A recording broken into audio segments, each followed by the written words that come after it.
Mas, Saya lihat ke kamu atau di kesini aja. sini aja? Ya Mas, boleh diceritain nggak Mas terkait dengan insiden yang dialami sama dua orang reporter Republika gitu saat ini? Itu sepertinya maksudnya awalnya itu seperti apa sih Mas ceritanya? Ya kalau hari ini tuh terakhir Bambang atau kami manggilnya Abeng itu mengirimkan video SOS ke kami itu hari ini tadi pukul 15.20 itu video terakhir. Video SOS itu memang protokol yang mereka sudah terapkan. Jadi kalau akan dicegat atau diintercept oleh IDF gitu ya, mereka membuat video. Artinya memang setelah itu protokol mereka tuh handphone tuh dibuang ke laut gitu ya. Jadi habis setelah buat video. Nah setelah itu memang komunikasi itu terputus. Nggak cuma Abeng, fotografer kami, Todi itu di kapal berbeda juga hilang kontak gitu ya. Sampai sekarang nggak bisa kayak gitu. Kalau Abeng memang di video itu bilang diculik, gitu ya, diculik oleh IDF. Nah, sekitar sejam lalu kami dapat konfirmasi nih dari Command Center Malaysia, dan memang kan di GSF ini Malaysia memang negara yang paling siap gitu ya untuk misi ini, dan mereka bahkan punya Command Center di Malaysia gitu. Dan mereka akhirnya mengkonfirmasi bahwa dari 9 delegasi Indonesia itu ada 5 yang konfirmasi intercept gitu ya, atau ditangkap, bahkan dari tangkap. 4 lagi itu masih statusnya berlayar gitu sih, tapi semuanya ini memang udah nggak bisa dikontak gitu, ada komunikasi gitu. Mereka menyimpulkan atau menetapkan status intercept itu dari live tracker, kira-kira gitu sih kalau kejadian hari ini bisa saya jelaskan. Baik, dari yang tadi disebutkan yang udah terkonfirmasi di intercept itu tuh termasuk 2 diantaranya dari wartawan Republika atau seperti apa? Iya, dari 5 itu 3 jurnalis, 2 itu jurnalis Republika, Bambang dan Todi. Bambang ini reporter dan Todi ini fotografer gitu. Satu lagi itu teman dari Tempo.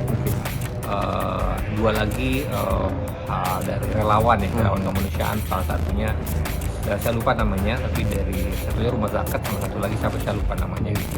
Nah Mas, boleh ceritain nggak sih Mas, pertama kali Mas Abeng dan juga Mas Todi ini ditugaskan gitu untuk menjalankan misi kemanusiaan itu tuh seperti apa sih Mas awalnya? Mereka ini sebenarnya yang kedua. Global Sumut Flotilla tahun lalu mereka juga berangkat gitu ya, dan tahun ini akhirnya mereka berangkat lagi. Waktu itu pertimbangannya adalah karena sebenarnya dari Global Sumut Flotilla itu mengutamakan jurnalis yang tahun lalu ikut. Kenapa? Karena tahun lalu itu mereka udah ikut berbagai pelatihan di sana gitu ya. Jadi akhirnya mereka ini memang yang terdaftar pertama yang ikut berlayar, karena mereka udah punya kayak sertifikasi lah, ikut pelatihan, dan mereka dianggap paling layak gitu ya.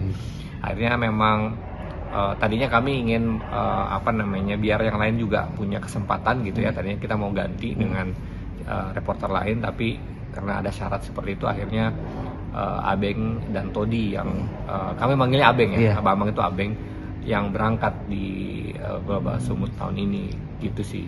Nah itu berangkatnya itu sejak kapan sih Mas? Berangkatnya saya lupa tuh. Kalau saya udah sekitar 2 minggu yang lalu, saya harus cek tuh tanggalnya gitu. Tapi masih di bulan Mei. 2 minggu lalu, saya lupa deh, harus dicek ya. Ini lagi. Nah ya itu waktu pas berangkat juga nggak, maksudnya kan tahun lalu tuh udah pernah menjalankan misi kemanusiaan ini. Itu apa aja sih Mas yang akan dilakukan gitu di sana gitu? Bisa diceritakan? Iya, kalau apa yang dilakukan yang jelas sih ini misi kemanusiaan ya. Mereka membawa bantuan, obat-obatan, juga ada makanan gitu ya untuk warga Palestina di Gaza. Itu sih sebenarnya tujuan utama. Ini benar pure misi kemanusiaan kayak gitu ya. Itu sih kalau tujuan utamanya gitu.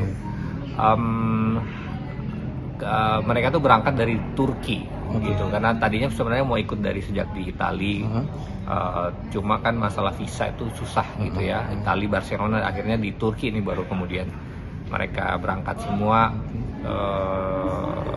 Hampir semua yang delegasi Indonesia itu berangkatnya dari Turki kayak gitu, untuk berlayar kayak gitu. Nah itu Mas, kan ini udah kedua kalinya ya. Nah itu tahun lalu itu biasanya di sana itu sampai berapa lama sih Mas? Tahun lalu itu lumayan ya, udah hampir sebulan ya totalnya. Oh, oke. Itu karena banyak inilah apa namanya, banyak perubahan di sana, terus kayak cuaca buruk gitu ya. Tahun lalu itu nggak sampai berlayar. Tahun lalu itu nggak sampai berlayar, lebih banyak di darat kayak gitu ya.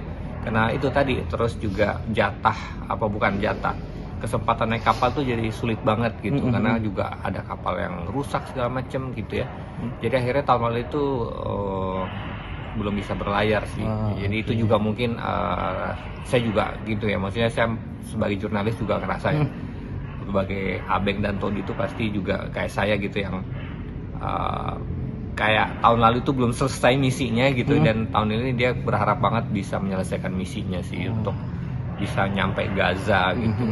Dan kebetulan memang kan ada syarat itu ya, syarat sertifikasi pelatihan dan 2 orang ini memang yang paling udah pengalaman lah kayak gitu sih. Nah itu Mas, tadi kan bahasanya intercept ya, intercept. Nah itu interceptnya itu informasi yang Mas terima terakhir itu sedang pas lagi berlayar atau seperti apa sih Mas?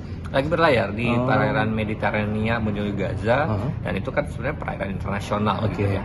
Jelas, makanya kemudian saya sebelumnya sangat mengutuk ya, bahasa saya mengutuk IDF yang mencegat misi kemanusiaan gitu ya, dan jelas ini bertentangan sama hukum internasional, bertentangan dengan misi kemanusiaan gitu, karena ini murni misi kemanusiaan dan mereka mencegat para relawan kita gitu di sana. Itu sih yang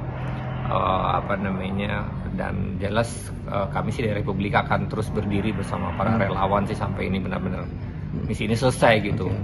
Nah mungkin tindak lanjut yang nanti ini setelah dapat informasi ini, tindak lanjut dari Republika itu akan melakukan apa Mas untuk nantinya bisa setidaknya mendapat kabar terbaik untuk Mas Abeng dan juga Mas Todi gitu. Alhamdulillah kami terus tadi langsung berkoordinasi. Saya boleh ya sambil buka ya, saya harus ada yang saya cek karena takut salah. Nah, tadi saya berkoordinasi dengan salah satu direktur Dompet Duafa, Kang Jajang. Dia itu lagi di command center di Malaysia, gitu ya. Nah, begitu dapat informasi bahwa ada jurnalis dan relawan yang ditangkap oleh IDF,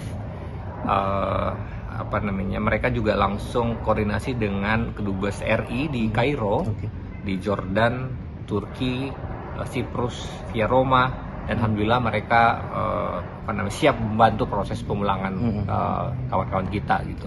Artinya gitu sih, kami juga dari tadi sore itu kami juga sudah melapor ke Kemlu. Mereka juga sudah membuat pernyataan dan juga mengutuk ya pencegatan ini, intercept ini yang dilakukan oleh Israel gitu. Jadi itu tadi ya, jadi dari pemerintah pun sudah siap untuk segera memulangkan teman-teman kita. Baik. Nah, berarti untuk sampai malam ini itu masih belum mendapat kabar lanjutan terkait dengan kondisi keduanya ya? Belum. Jadi memang sejak sore itu udah putus kontak, dan akhirnya juga GSF ini hanya bisa menentukan status mana yang intercept, mana yang berlayar, itu benar-benar dari live tracker aja, dari GPS gitu ya. Sama sekali nggak ada yang bisa dihubungi kayak gitu sih. Ya mungkin terakhir Mas, harapan dari Republika sendiri seperti apa untuk kondisi keduanya ini? Iya. Ya, saya berharap pastinya seluruh relawan dibebaskan, karena memang ini jelas melanggar hukum internasional. Mereka harus dilepaskan. Ini misi kemanusiaan, dan penangkapannya, ada yang bilang penculikannya itu dilakukan di perairan internasional. Jadi nggak ada alasan apapun untuk kemudian menahan mereka. Oke. Itu aja. Siap. Oke, terima kasih banyak Mas.